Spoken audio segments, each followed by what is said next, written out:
말씀은 요한복음 14장 15절에서 몇 절 보겠습니다.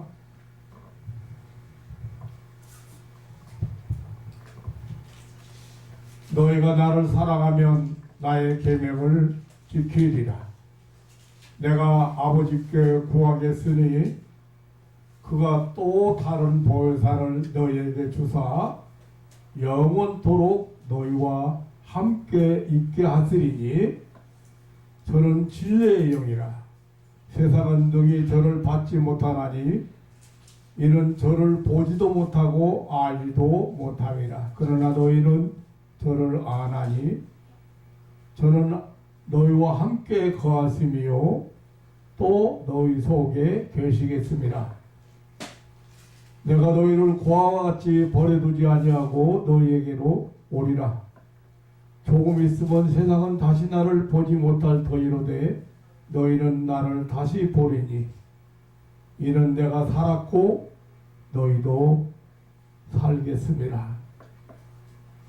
그날에는 내가 아버지 안에 너희가 내 안에 내가 너희 안에 있는 것을 너희가 아니라. 2절 말씀까지 대독해 드렸습니다.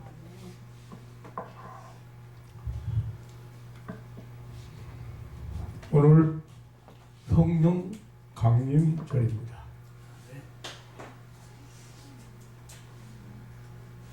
우리 성도들이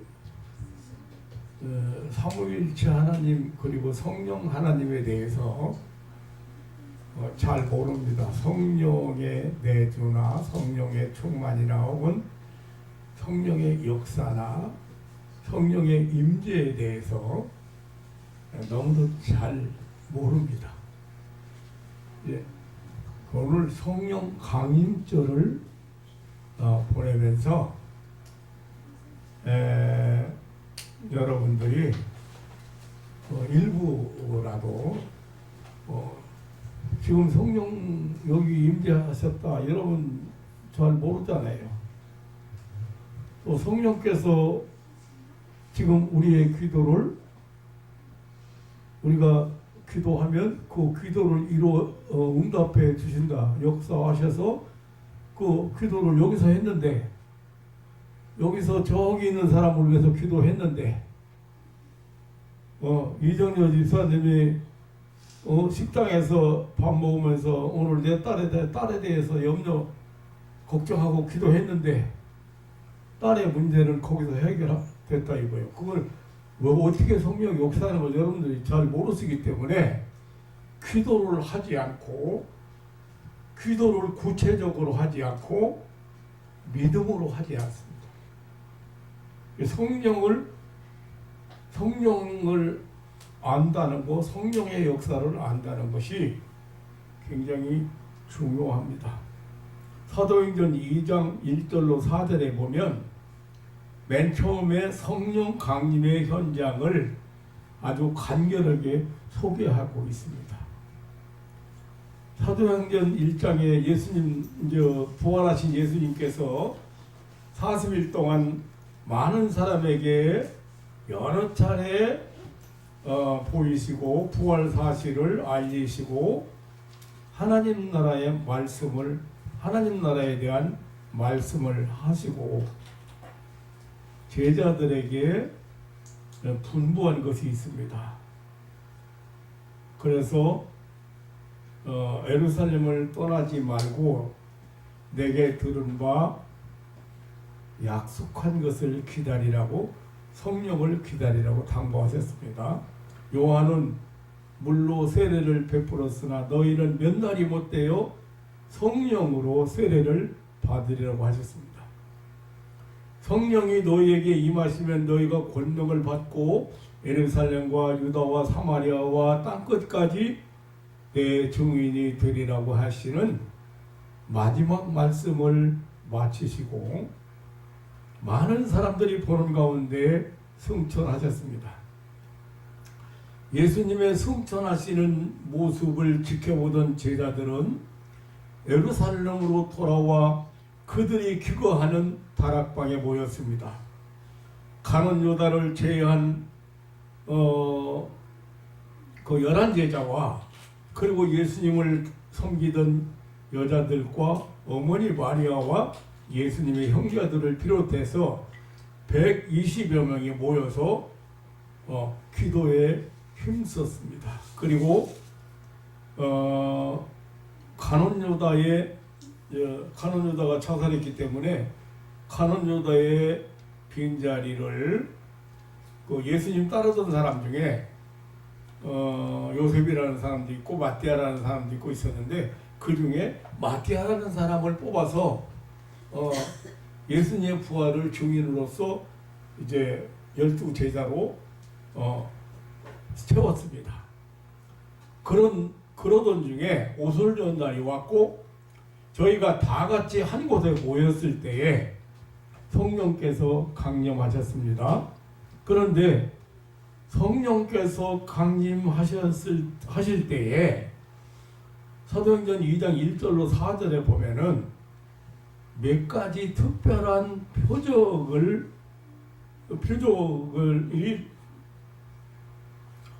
표적으로서 성령 강림의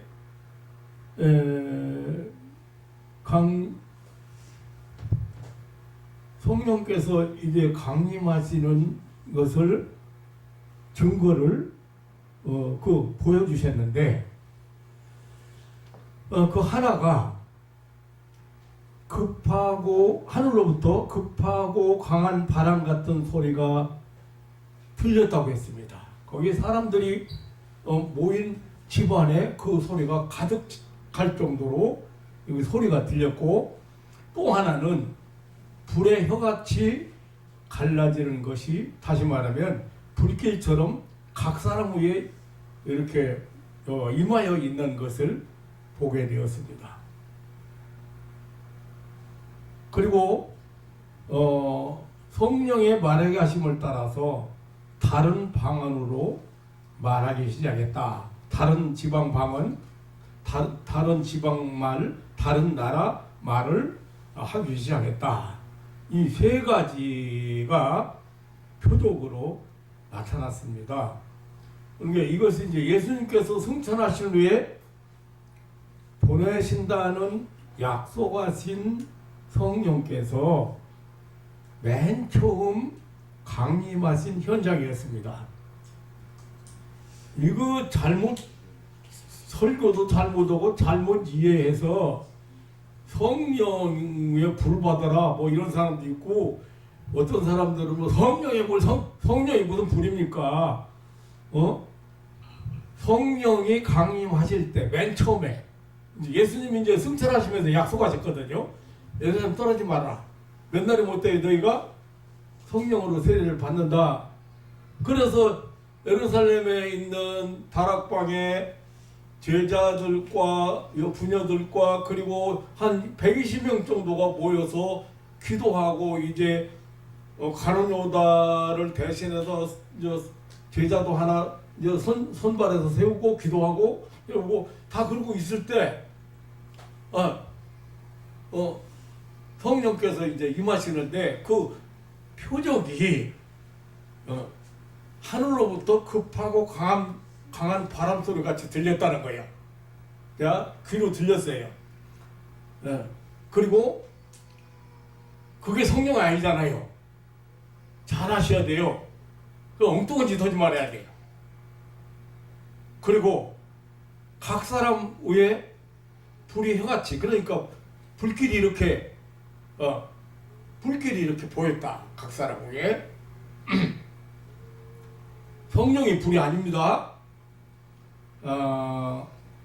그런 표적을 왜 그렇게 성령께서 강림하시는데 그런 표적을 보여주셨는지 저는 잘 모르겠습니다. 알 수 없지만은 내 생각은 이랬습니다. 성도들에게 성령을 보내주신다고 약속했는데 성령의 강림을 확실하게 알게 하시려고 그렇게 하지 않았나, 그런 생각을 저는 해봅니다.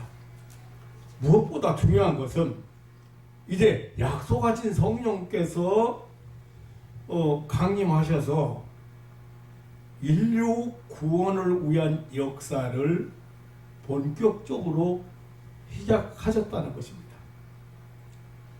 그리고 영원토록 함께 하시며 역사하실 성령의 임재에 대해서 오늘 본문을 통해서 우리가 부분적으로나마 알아보도록 하겠습니다.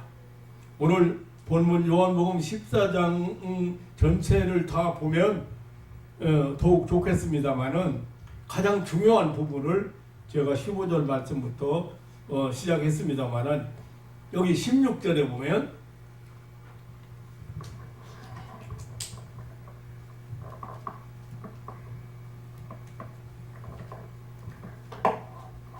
예수님께서 내가 아버지께 구하겠으니 그가 또 다른 보혜사를 너희에게 주사 영원토록 너희와 함께 있게 하시리니.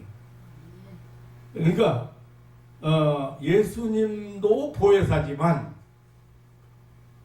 예수님은 영원토록 함께 있지 않고 승천하시지만 영원토록 함께 있을 보혜사를, 또 다른 보혜사를 보내시겠다고 하셨습니다.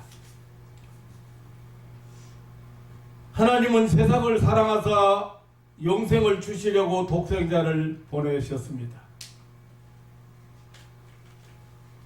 성령으로 잉태하사 사람의 모양으로 그 독생자는 세상에 오셨습니다. 세상에 오신 독생자 예수 그리스도는 인류 죄를 대신하시고 대신 지시고 십자가에 달려 죽었습니다. 그러나 그 십자가 사건으로 끝난 것이 아니고 사실상 시작이었습니다. 3일 만에 부활하셨습니다. 그리고 하늘에 승천하셔서 하나님 우편에 앉으셨습니다. 약속대로 보혜사 성령을 보내셨습니다. 그 사실이 좀 오순절의 성령 강림 사건입니다. 왜 오순절이라고 하냐면 오순절은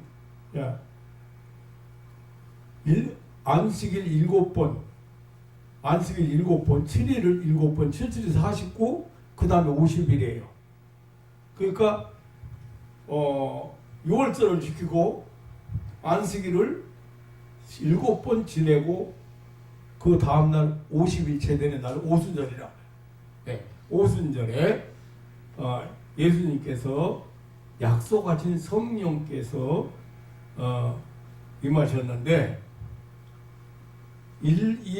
예수님 이 성령 강림으로 사실상 하나님의 인류 구원 역사가 본격적으로 시작된 것입니다.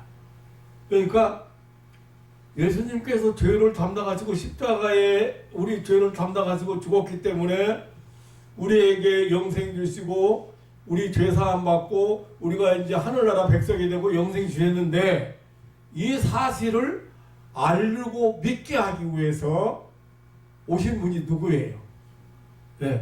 성령이라.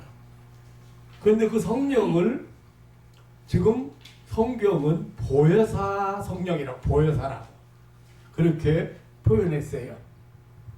그러니까 이제 예수님의 사역이 새로운 방식으로 다시 시작되는 성령의 강림으로 인해서 다시 시작되고 있는 것이에요. 하나님 나라 운동을 예수님 하셨잖아요. 천국 복음 운동을 하셨는데 이제 그 구원 운동을 하셨는데 이제 성령의 오심으로 해서 이제 그런 운동이 새롭게 시작되는 거예요. 교회 운동이 새롭게 시작된다고 말이죠. 그러니까 보혜사 성령으로 말미암는 하나님의 인류 구원 운동이 이제 시작된 것이에요. 예수님이 오셔서 그 대속을 완성하셨지만 그거를 알리고 믿게 하는데 시작된 것이죠. 근데 여기 보혜사라고 그렇게 보혜사라고 다시 오시는 성령을 보혜사라고 그렇게 했는데 헬라에 보면 파라크레토스라고 해서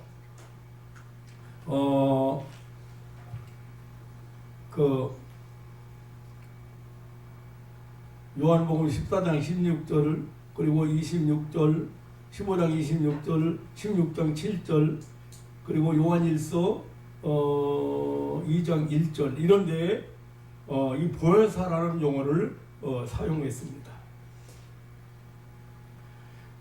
예수님께서 이 또 다른 보혜사 성령님의 강림 사건과 이 다른 보혜사를 보내신다는 그 성령 강림 사건이나 그리고 성령에 대한 이해, 성령의 내주하심, 그리고 성령의 역사하심 등 이게 굉장히 중요한 일들이거든요. 지금도 성령이 역사하시고 있으니까요. 그런데 여기에 대해서 지금 우리 성도들이 너무 좀 어둡다. 성령 그러면 영적인 세계의 문제이기 때문에 잘 알지도 못하고 또 잘 가르쳐주는 사람이 없는 것 같습니다. 여기 파라크레토스라는 그 낱말을 보면은 재판관 앞에서 다른 일을 변호하는 자, 곁에 서서 격려하고 권고하는 자, 다른 사람을 대신하여 탄원을 올리는 중보자란 뜻입니다. 옆에 서서 도와주는 조력자, 위로자, 상담자라고는 뜻을 가진 단어입니다. 그럼 예수님은 이 보혜사를 보내신다고 하시면서 영이라고 했어요. 예. 요한복음 14장 17절에 보면 진리의 영이라고. 그리고 요한복음 14장 27절에 보면 성령이라고 그랬고. 그리고 요한복음 16장 13절에 보면 진리의 영이라고 했습니다. 그러니까 보혜사가 뭐 복잡하게 생각할 것 없이 성령인데 우리를 도와주기 위해서 조력자로서 위로자로서 그리고 우리에게 평안을 주시기 위해서 보내심을 받은. 그래서 보혜사는 성령이시고 진리의 영이시라. 성령 보혜사는 이제 이 성령은 하나님께서 우리에게 보내주신 선물입니다. 무슨 말이냐면 성령을 우리가 어떤 대가를 지불하고 성령을 받는다든지 어떤 방법으로 성령을 받는다든지 어떤 노력으로 성령을 받는 게 아니고 하나님이 당신의 사랑하는 자들을 위해서 도와주는 자로서 보호하는 자로서 조력자로서 이 세상 끝날까지 여러분들을 지키시기 위해서 보내신 분이 선물로 주신 분이 바로 성령이다. 보혜사 성령이다. 아멘. 네, 보혜사 성령에 대해서 잘 아셔야 돼요.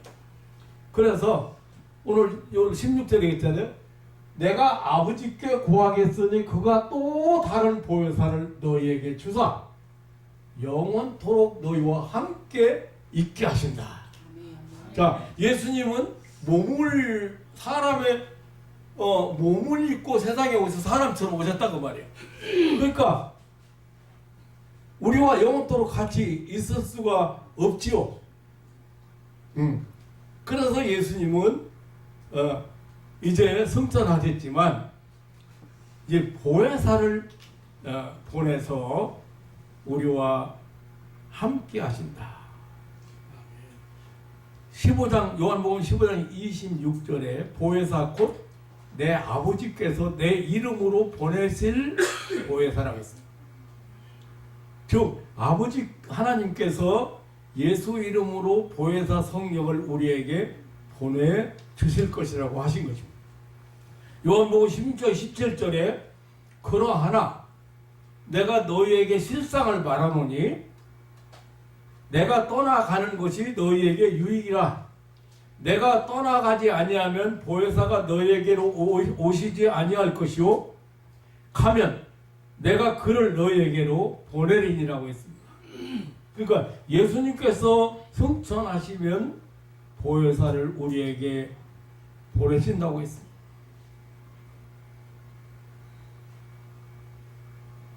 왜 보내시요? 여기 성경 보니까 영원토록 너희와 함께 하신다. 아멘. 영원토록 우리 성도들과 함께 하시기 위해서 보내신다는 말씀이죠. 그러니까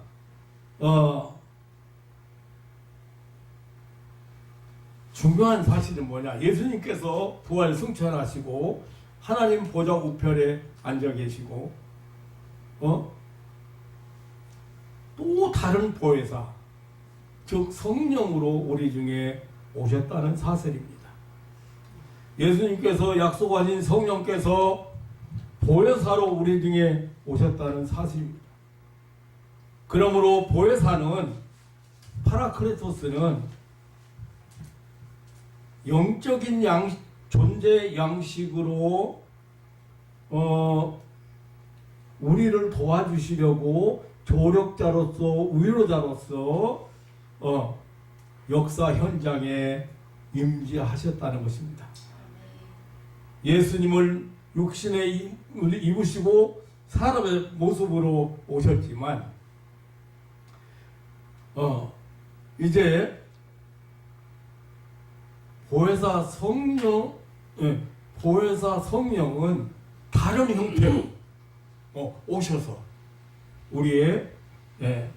우리를 도와주시고 또 우리 역사 현장에 오셔서 우리를 도와주시고 우리를 보호해 주시고 그리고 조력자로 위로자로 오셨다는 사실을 깨달아야 됩니다. 우리는 이 보혜사 성령의 도우심을 받지 않고는 사명적인 삶을 살 수가 없습니다. 세상에서 이 도움을 받지 않고는 믿음으로 살 수가 없습니다. 자, 어떠한 방법으로 성령을 받는다거나 또 어떤 노력으로 받는 것이 아니고 믿는 자에게 주신다고 그래서 믿는 자를 위해서 보내신다고 약속한 말씀들을 제가 조금 몇 절만 찾아서 보았습니다. 둘째로 보혜사는 예수님의 대리자로 오셨다는 사실입니다. 예수님이 아버지 하나님으로부터 세상에 보내심을 받은 것처럼 예수님이 그때 요한복음 3장 16절로 17절에도 그랬잖아요. 하나님이 세상에 이천하사 독생자를 내셨으니 독생자도 하나님이 보내주신 거잖아요. 그래서 저를 믿는 자마다 멸망하지 않고 영생을 얻게 하려 영생을 우리에게 주시기 위해서 독생자를 보내셨어요. 5장 43절 요한복음 5장 43절이나 16장 27절로 28절에도 예수님을 아버지가 보냈다고 분명히 그렇게 말씀하신 것처럼 보혜사 성령도 아버지로부터 세상에 보내심을 받았습니다. 요한복음 14장 26절, 15장 26절, 그리고 16장 7절로 8절.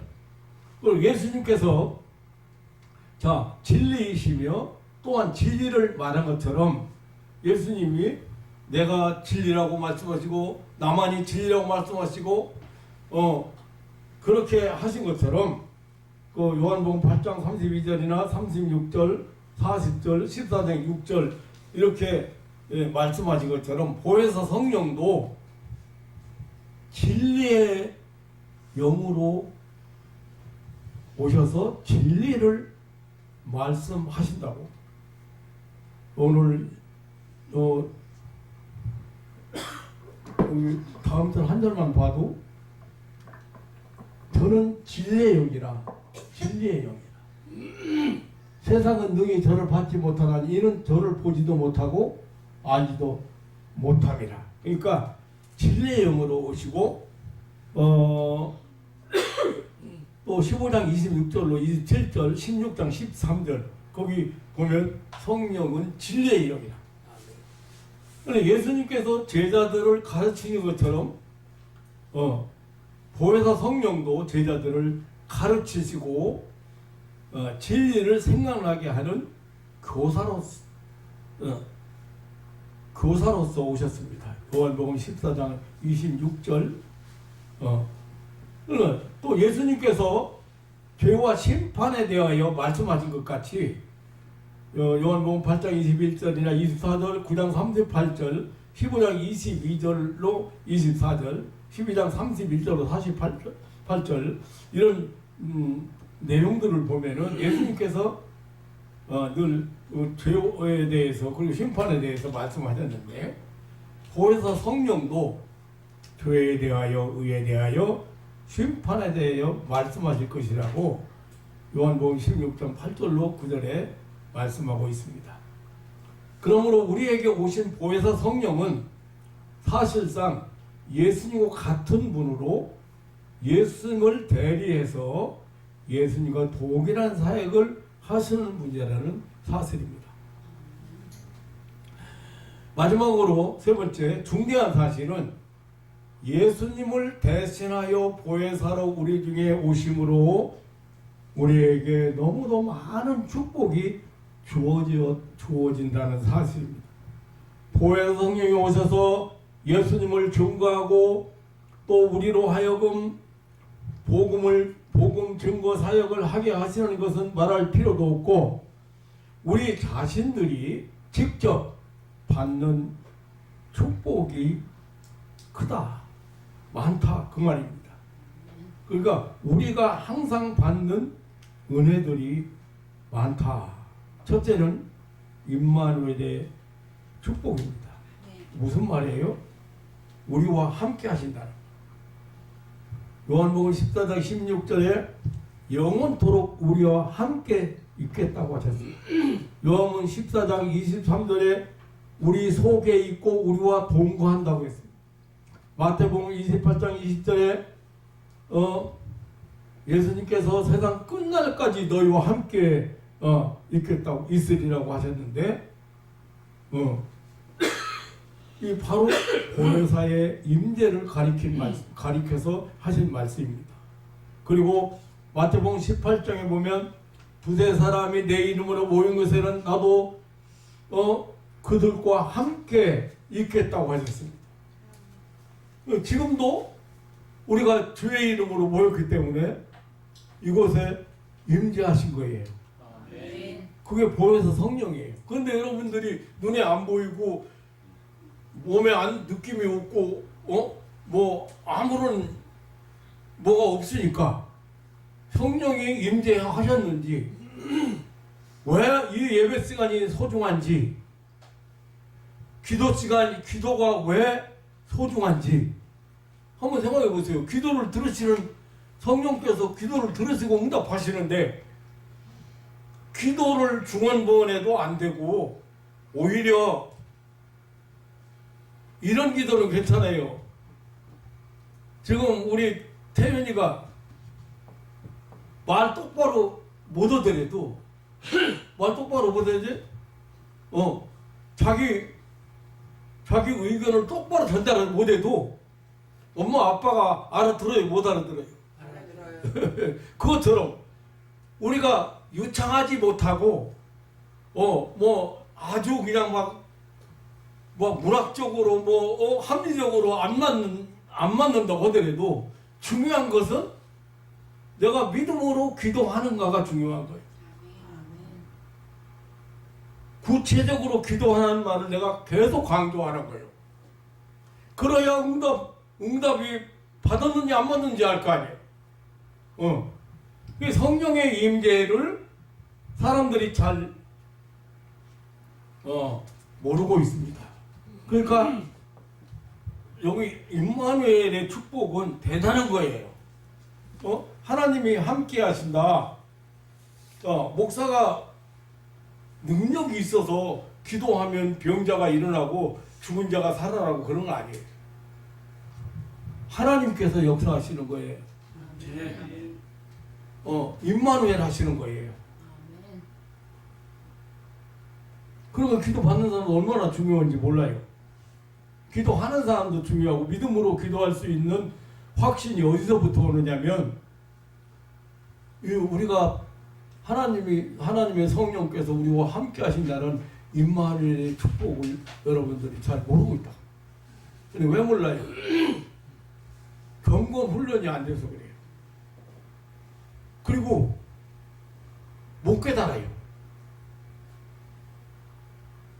그냥 머리끄댕이라도 잡아가지고 이짝파에서 돌려놓으면 모르지만 인격적으로 너 거기 가면 안 돼. 거길 가면 안 돼. 거기는 망해. 이쪽으로 가. 이렇게 마음속에 와서 한다 해도 그게 성령의 역사인지 모른다고 말이에요. 성령의 음성인지 모른다고 말이에요. 뭐 큰 음성이 들려와가지고 아무개야 너 왜 그러고 있냐 정신 차려라 이렇게 한다면 모를 사람이 어디에 있겠어요. 근데 그렇게 하지 않는데 임마누엘의 하나님은 성령으로 오심으로 보혜사 성령으로 오심으로 임마누엘의 축복 엄청난 거예요. 그러니까 그 확신을 가진 사람은 어떻게 해요? 믿음으로 기도한다. 그 확신을 가진 사람은 하나님 앞에 예배 시간이 너무 소중한 거라. 그 확신을 가지고 있는 사람은 하나님 말씀을 순종하는 것이 왜 중요한지를 알아요. 두 번째는 평안과 기쁨을 주십니다. 요한복음 14장 27절에 예수님은 내가 평안을 너희에게 주노니 곧 나의 평안을 너희에게 주노라. 내가 너희에게 주는 평안은 세상이 주는 것 같지 아니하니라. 너희는 마음에 근심도 말고 두려워하지도 말라 했습니다. 요한복음 16장 33절에는 이것을 너희에게 이름은 너희로 내 안에서 평안을 누리게 하려 함이라고 했습니다. 죄사함 받던 평안, 구원의 평안. 요한복음 15장 9절로 10절에 예수님께서 우리에게 말씀하신 새 계명은 사랑입니다. 그 사랑 안에 거하면 온갖 열매를 맺는 기쁨을 맛볼 것이라고 했습니다. 그러시면서 요한복음 15장 11절에 내가 이것을 너희에게 이름은 내 기쁨이 너희 안에 있어 너희가 기쁨을 충만할 것이라고, 기쁨이 충만할 것이라고 하게 할 것이라 했습니다. 이것이 또한 보혜사 성령의 임재로 오는 축복입니다.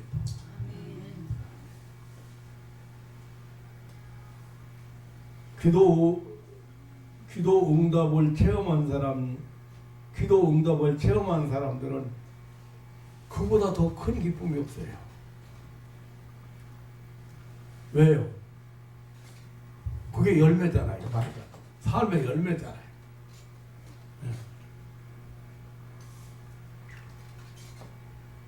그 다음에 성령이 오심으로 우리를 승리케 하신다 했습니다. 요한복음 16장 34절에 너희가 환난을 당하나 담대하라 내가 세상을 이겼노라 했습니다. 우리 가운데 계신 보혜사 성령은 우리 편이 되어서 우리 곁에서 우리를 도와주시고 변호해 주시고 위로와 격려를 해주시고 성립케 해주시는 분입니다. 문제는 우리 성도가 성령의 역사를 모르기도 하지만 성령께서 말씀하시거나 인도하시려고 해도 순종하지 않는다. 그 성령이 인도하신 걸 따르지 않는다. 그거 잘 몰라요. 내 마음이 지금 불안하네. 이거 하려니까 이거 하려니까 마음이 편치 않네. 그러면 그게 성령의 역사인 걸 모른다는 거지. 왜 몰라요? 마귀가 끌려가지고 가는 것도 모르고 마귀가 시키는 것도 모르는 것처럼 성령께서 역사하는 것도 몰라. 영적인 움직임이기 때문에 내 생각 같은 거예요. 내 감정 같고. 그러니까 마귀는 속이는 놈이기 때문에 계속 속아 넘어가는 거야. 이놈한테 이놈 거짓말이고 속이는 자라 사기꾼이라 이거지. 계속 속아서 하는 거예요. 그냥 그러고서 고집만 피우고 자기 똑똑한 재만 그렇게. 그런데 그게 마귀 역사인 걸 잘 모르는 사람들이 많다.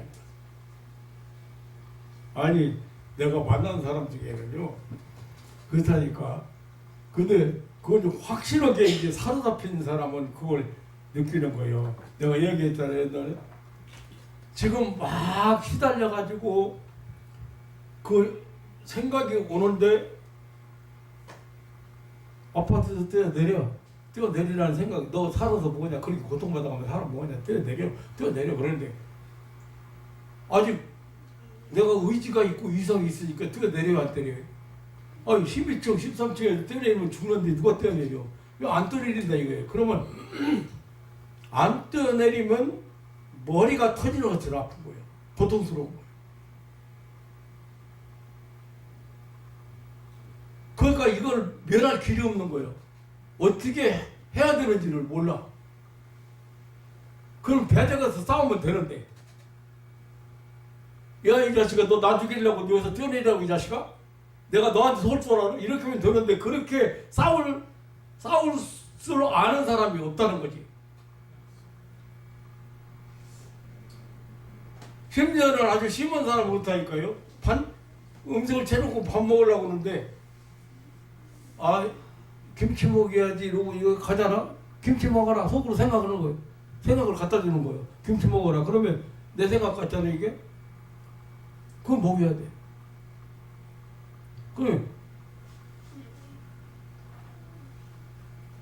그걸 거부해야 되는데 그놈이 왜 그걸 시키겠어요? 왜 시켜요? 된장찌개 김치 먹으러 가는데 된장찌개 먹으라 왜 시켜요? 자기가 시키는 대로 따라했다고 너는 내 종이라고. 그러고 그렇게 하면 고소해. 그리고 이놈들이요. 이런 설교는 오늘 성경 얘기이기 때문에 안 하려고 그랬는데 생각도 안 했는데 또 나오네. 이놈들이요. 자기가 시키는 것을 따라서 하면 얼마나 고소해하고 얼마나 좋아하고 얼마나 박수 치는지 몰라. 자기가 시키는 걸 따라서 그 사람이 하면 자기 종 됐다고 생각. 그런데 어떤 사람은 이제 찬송 부르고 기도하고 말씀 듣고 그렇게 하면서 전혀 그놈이 시키는 걸 안 따라서 자기 의도가 아니지만 그렇게 하다 보니까 그놈이 시키는 것을 안 따라 했잖아요. 그런데 뭐라고 그러는지 알아요? 너 이 자식 왜 아직까지도 안 나오고 남아있어 이 자식아 이렇게 내가 했단 말이에요. 그러니까 그래서 아직도 나가려고 하고 있어. 이 자식이 말을 하도 안 들어가지고 내가 빼빼 말렸어. 말을 안 들어가지고 연예인 말을 안 들어가지고 그 글씨 어떻게 말한대요? 그 힘을 못 쓰고 있다는 거예요. 그래서 나가려고 생각하고 있다는 거예요. 나가 지금. 근데 말을 들으면 이놈들이 좋아하고 힘이 생기고 살쪄가지고 힘이 생기고 왜? 아주 의기양양한 거예요. 자기한테 속아서 자기한테 자기가 시키는 걸 잘 따라서 했다고. 여러분들이 참 내 설교를 참 알아듣는다는 게 참 기적입니다. 세상 사람들한테 무슨 얘기해봐야 진짜 무슨 얘기, 지금 오늘 성경 얘기해도 전혀 모릅니다. 그러니까 따라서 안 해야 되는데 왜 따라하게 돼요? 마귀는, 악한 마귀가 시키는 것은 굉장히 논리적이고 합리적이라는 거예요. 이론적이라는 거예요. 그래서 나한테 항의하고 덤비는 사람들이, 아니 그러면 내가 시우하지 말라고 하니까 그러는 거예요. 아니 그렇게 나쁘지도 않고 그렇게 하는 걸 그냥 보고 있으라는 말입니까? 당연히 우리가 나서가지고 시우하고 항의해가지고 고쳐야지, 이렇게 나가는 거예요. 논리적이지.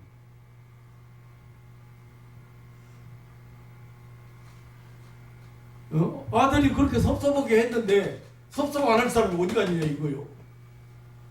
섭섭한 감정이 계속 오는데, 그럼 아들 세계를 이해하고 아들이 왜 그랬나를 이해를 하려고 생각을 않고, 내 기준에서 네가 이놈아 그럴 수 있냐, 이놈아 내가 먹고 싶은 거 안 먹고 입고 싶은 거 안 입으면서 너 하나 가르친다고, 이놈아 내가 평생 이곳에 오고 살았는데 네가 나한테 그럴 수 있냐, 이놈아, 이렇게만 생각하지, 아들이 지금 왜 엄마에게 항의를 하는지를 이해하려고 들지 않는다.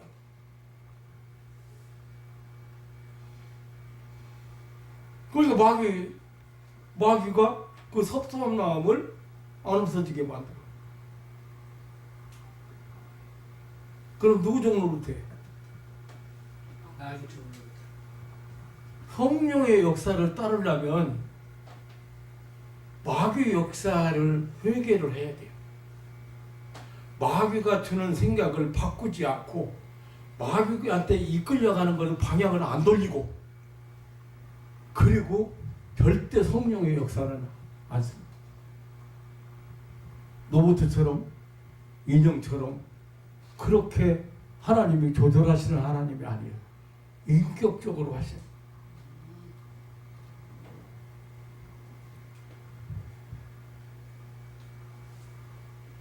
그러니까 성령의 음성을 성경을 안 읽으니까 하나님은 성경을 통해서 말씀하시고, 또 설교를 통해서 말씀하시고, 또 내 마음속에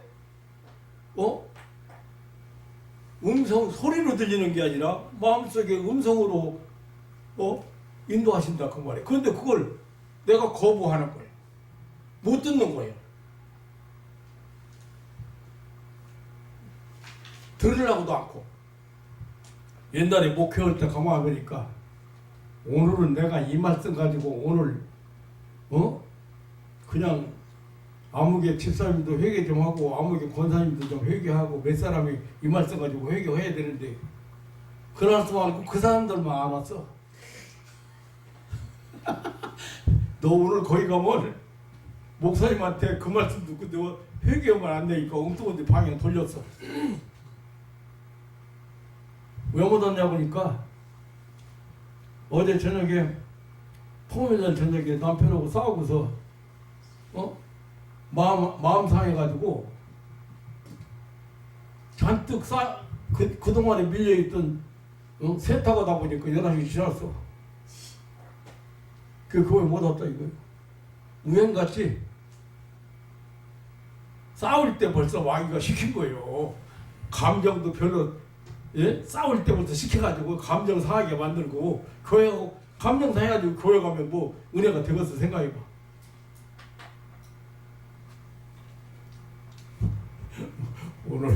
오늘 영적 싸움 가게가 아닌데 엉뚱한 일을 벌여놓고 교회를 못 가게 만들고, 그래가지고 꼭 그 집사가 들었어야 되는데 그냥 오늘 알아가지고 말씀 못 듣게 만들어.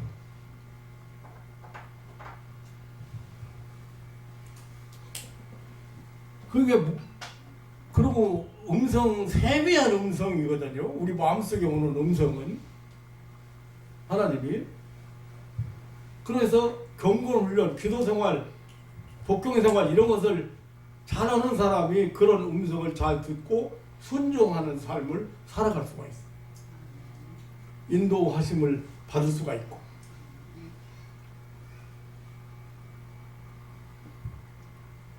사랑하는 성도 여러분, 우리는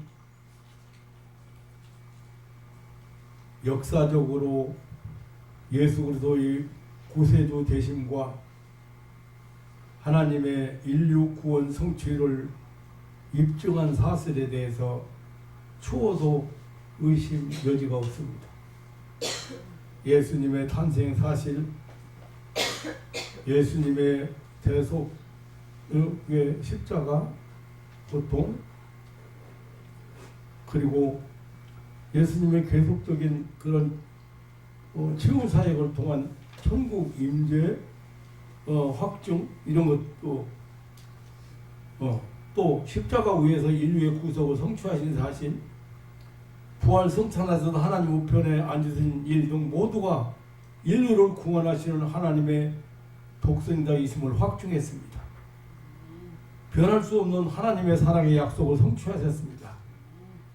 그런데 이제는 다른 양태로 이 세상에 다시 오셔서 인류 구속사역을 진행하시는 사실, 다시 말하면 보혜사 성령께서 역사 가운데 임재하신 이 엄연한 사실에 대해서 확실히 알고 믿어야 합니다.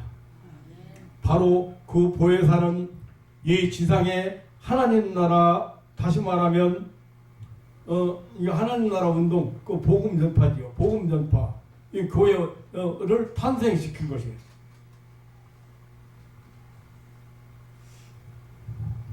이렇게 예수님과 동일한 사역을 하고 계신 거죠.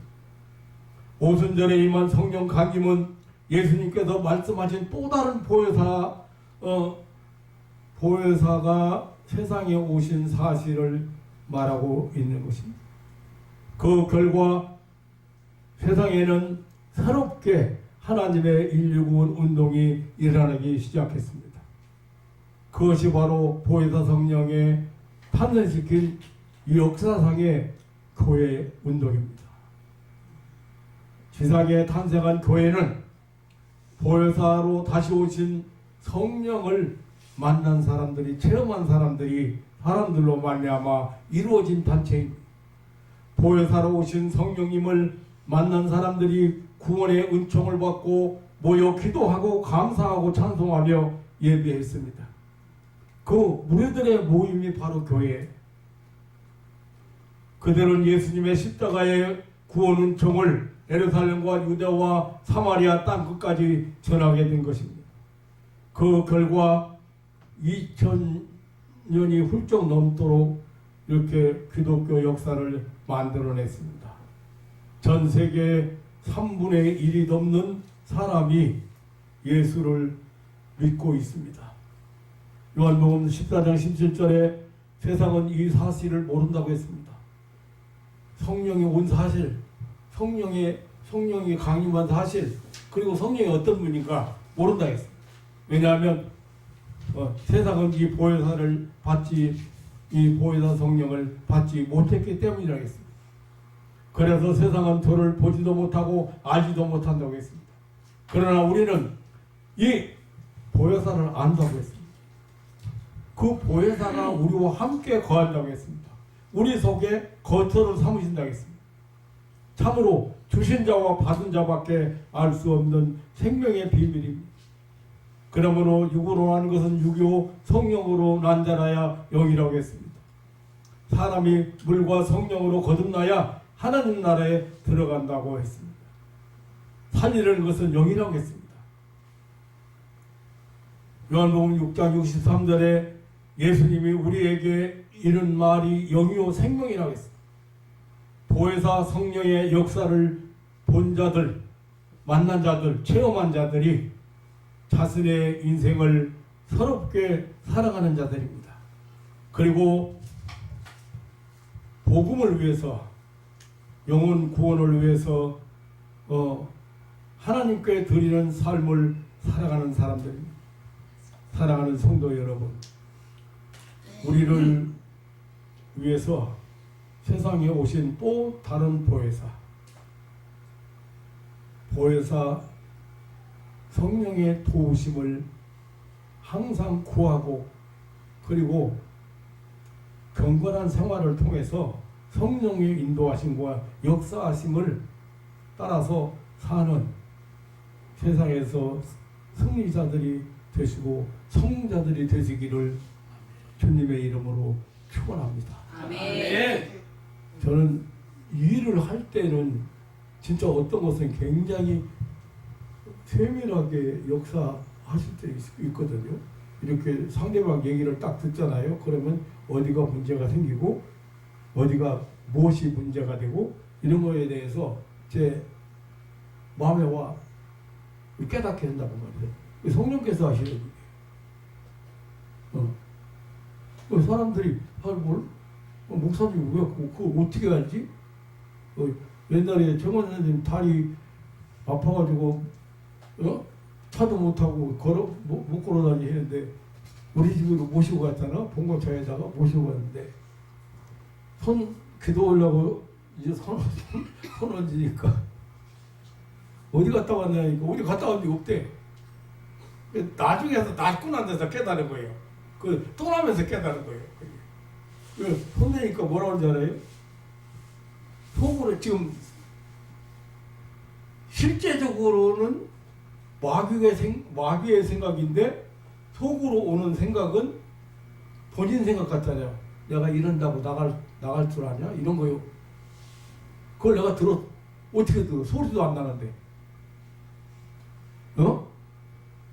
그러면 내가 이런다고 나갈 줄? 손대니까요. 나가라고 손대고 명령하니까 내가 이런다고 나갈 줄 아냐? 택도 없는지도 하지 말라는 거예요. 그래서 그래? 이런다고 나갈 줄 아냐? 어디 지금 감히 하나님 앞에서 사정없이 막 명령하니까 나가가지고 목으로 돼야 뭐지 잘 걸어다녔는데 나중에서 깨닫고 제가 갔다 온 데가 있네요. 예, 거기 가서 잘못된 사람들 만나가지고 무서운 소리 듣고 마음이 불안해지고 이상해졌다 이거예요. 근데 그 영적인 노초인 걸 모르는 거예요. 그건 누가 알았어요? 목사가? 내가 하는 게 아니라니까. 그렇게 알게 하셨다는 거예요. 네. 그러니까 사람들이 목사는 어떤 사람은 그때 기도받으러 이제 다른 사람 낫고 막 변화가 오고 이런 거 보고 혜연이 커남마 같은 경우에는 그러지 기도받으러 오라고 하니까 아이고 목사님이 내 속을 다 들여다보는 것 같아서 못 가.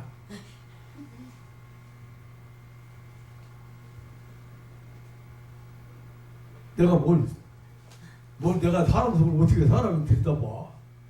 다 알 거든.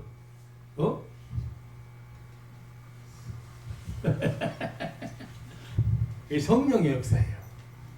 네, 성령께서 우리와 어떻게 한다? 함께.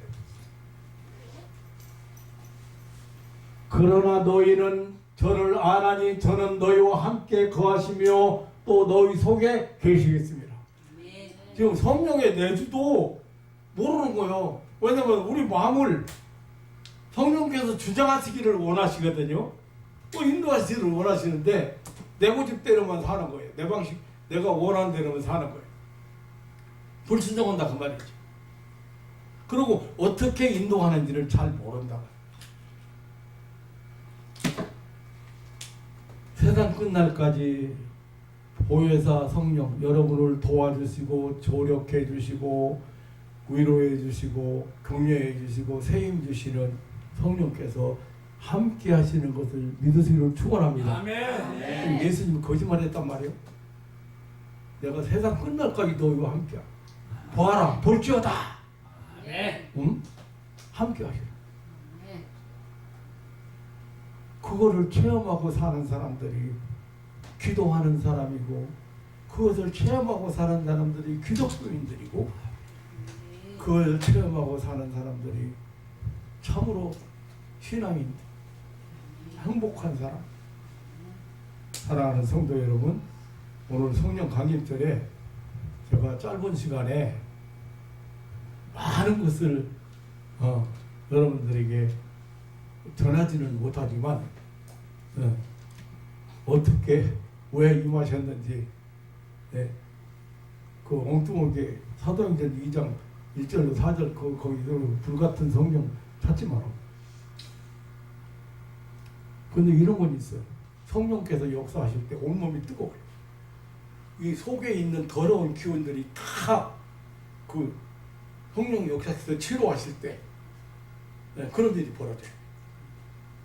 여러 가지 있죠. 그러네요. 근데 그게 성령은 아니라 그 말이에요. 엘리야 제단에 불이 내렸는데 그게 성령입니까? 아니잖아요. 성령이 응답이에요. 어디다 지금 성령을 찾아? 성령을 찾기를. 마음을 뜨겁게 할 수 있어요. 그건 성령은 아니에요. 성령의 역사지. 잘못 알고, 오늘 아마 지금 이제 내가 몇 군데 이제 오늘 성령 강림절 지났으니까 몇 군데 이제 설교를 좀 들어보면 이 사도행전 2장 1절로 4절 가지고 한 사람들 많을 거라고 생각해요. 그리고 성령이 임하시면 그 2장 그 후면에 가면은 그러잖아요. 7, 8절 그쪽 가면 너희가 권능을 받고 권능 받아라. 아이고 성령 오셔서 이미 우리 권능 주신 거야. 네. 네. 그래서 하나님의 증인으로 사는 거. 하나님이 살아계신다. 하나님이 인간을 사랑하신다. 하나님이 인간을 행복하게 하시고 평안하시게 하신다. 그런 증인으로 살아가요. 성령의 인도함 따르고 성령의 역사를 통해서 여러분들 승리자가 되시고 성공자가 되시기를 다시 한번 주님의 이름으로 축원합니다. 아멘. 하나님 아버지 놀라운 사랑과 은혜를 감사합니다. 이런 하나님의 사랑을 누가 알겠습니까? 이 땅 위에 사랑하는 자들을 위하여 천국 운동을 위해서, 교회 운동을 위해서, 인류 구원 운동을 위해서 보혜사 성령을 보내신다고 약속하시고 초대교회 최초로 예루살렘 다락방에 모였던 120여 명의 성도들 모인 가운데 성령께서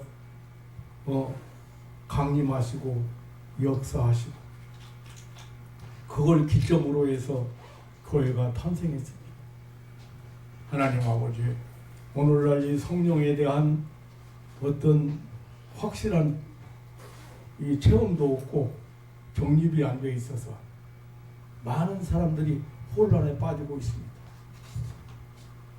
악한 마귀가 얼마나 아주 교묘하게 이렇게 속여서 사람들에게 시험에 들게 만들고 사람들을 혼란하게 만드는지 알 수가 없는데, 사랑하는 가족들이 항상 말씀 앞에서 하나님께서 주시는 신령한 양식을 통해서 새로운 힘을 얻고 새로운 세계를 살고 새로운 삶을 살아가는 그런 하나님과 동행하는 아름다운 삶이 이루어지도록 축복하여 주옵소서.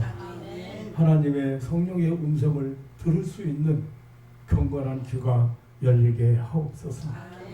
하나님 아버지, 사랑하는 가족들에게 내가 세상 끝날까지 너희와 항상 함께 하신다고 약속하신 그런 주님의 약속을 붙들고 승리의 걸음을 걷게 하옵소서. 아멘. 감사하오며 언제나 변함없이 우리를 사랑하시고 우리를 지키시고 보호해 주시는 우리 구주 예수님의 이름으로 기도하옵나이다. 아멘.